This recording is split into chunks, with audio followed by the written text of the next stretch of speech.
దినవృత్తాంతములు 2వ గ్రంథము 36వ అధ్యాయము 1-23 వచనములు. అప్పుడు దేశపు జనులు యోషియా కుమారుడైన యెహోయాహాజును స్వీకరించి యెరూషలేములో అతని తండ్రి స్థానమున అతనిని రాజుగా నియమించిరి. యెహోయాహాజు ఏలనారంభించినప్పుడు 23 ఏండ్ల వాడై యెరూషలేములో 3 నెలలు ఏలెను. ఐగుప్తరాజు యెరూషలేమునకు వచ్చి అతన్ని తొలగించి ఆ దేశమునకు 200 మణుగుల వెండిని 2 మణుగుల బంగారమును జుల్మానాగా నియమించి అతని సహోదరుడైన ఎల్యాకీమును యూదా మీదను యెరూషలేము మీదను రాజుగా నియమించి అతనికి యెహోయాకీము అను మారుపేరు పెట్టెను. నెకో అతని సహోదరుడైన యెహోయాహాజును పట్టుకొని ఐగుప్తునకు తీసుకొని పోయెను. యెహోయాకీము ఏలనారంభించినప్పుడు 25 ఏండ్ల వాడై యెరూషలేములో 11 సంవత్సరములు ఏలెను. అతడు తన దేవుడైన యెహోవా దృష్టికి చెడు నడత నడుచుట చేత అతని మీదికి బబులోను రాజైన నెబుకద్నెజరు వచ్చి అతన్ని బబులోనునకు తీసుకొని పోవుటకై గొలుసులతో బంధించెను. మరియు నెబుకద్నెజరు యెహోవా మందిరపు ఉపకరణములలో కొన్నిటిని బబులోనునకు తీసుకొని పోయి బబులోనులోనున్న తన గుడిలో ఉంచెను.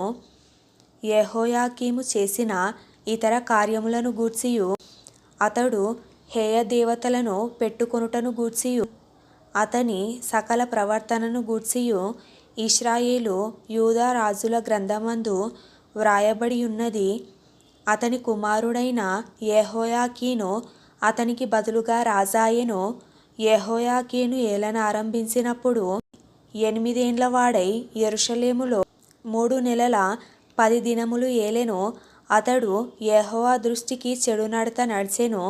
ఏడాది నాటికి రాజైన నెబుకద్నెజరు దూతలను పంపి యెహోయాకీనును బబులోనునకు రప్పించి అతని సహోదరుడైన సిద్కియాను యూదా మీదను యెరూషలేము మీదను రాజుగా నియమించెను. మరియు అతడు రాజు వెంట యెహోవా మందిరములోని ప్రశస్తమైన ఉపకరణములను తెప్పించెను. సిద్కియా ఏలనారంభించినప్పుడు 21 ఏండ్ల వాడై యెరూషలేములో 11 సంవత్సరములు ఏలెను.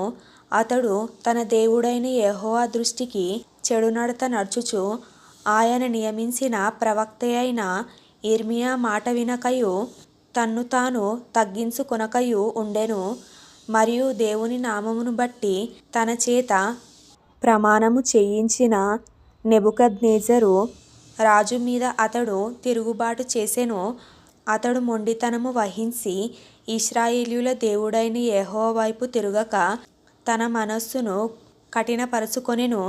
అదియుగాక యాజకులలోను జనులలోను అధిపతులగువారు అన్యజనులు పూజించు హేయమైన విగ్రహములను పెట్టుకొని బహుగా ద్రోహులై యెహోవా యెరూషలేములో పరిశుద్ధపరచిన మందిరమును అపవిత్రపరచిరి.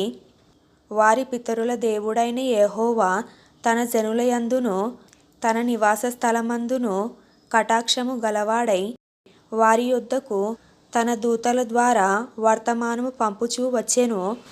ఆయన పెందలకడ లేచి పంపుచూ వచ్చినను వారు దేవుని దూతలని ఎగతాళి చేయుచు ఆయన వాక్యములను తృణీకరించుచు ఆయన ప్రవక్తలను హింసించుచూ రాగా నివారింప శక్యము కాకుండా యెహోవా కోపము ఆయన జనుల మీదికి వచ్చెను.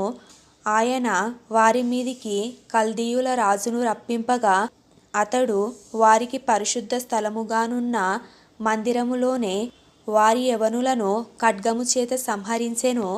అతడు యవనస్తుల యందైనను యువతుల యందైనను ముసలివారి యందైనను నెరసిన వెంట్రుకలు గల వారి యందైనను కనికరింపలేదు.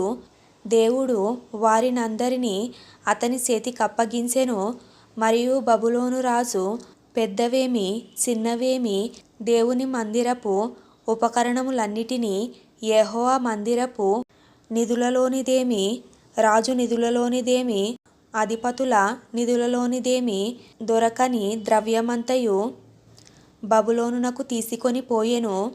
అదియుగాక కల్దీయులు దేవుని మందిరమును తగులబెట్టి యెరూషలేము ప్రాకారమును పడగొట్టి దాని యొక్క నగరులన్నిటినీ కాల్చివేసిరి.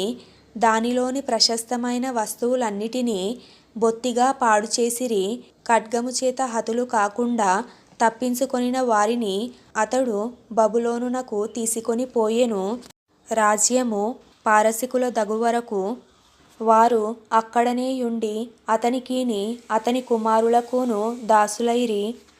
యిర్మీయా ద్వారా పలుకబడిన యెహోవా మాట నెరవేరుటకై విశ్రాంతి దినములను దేశము అనుభవించు వరకు ఇది సంభవించెను.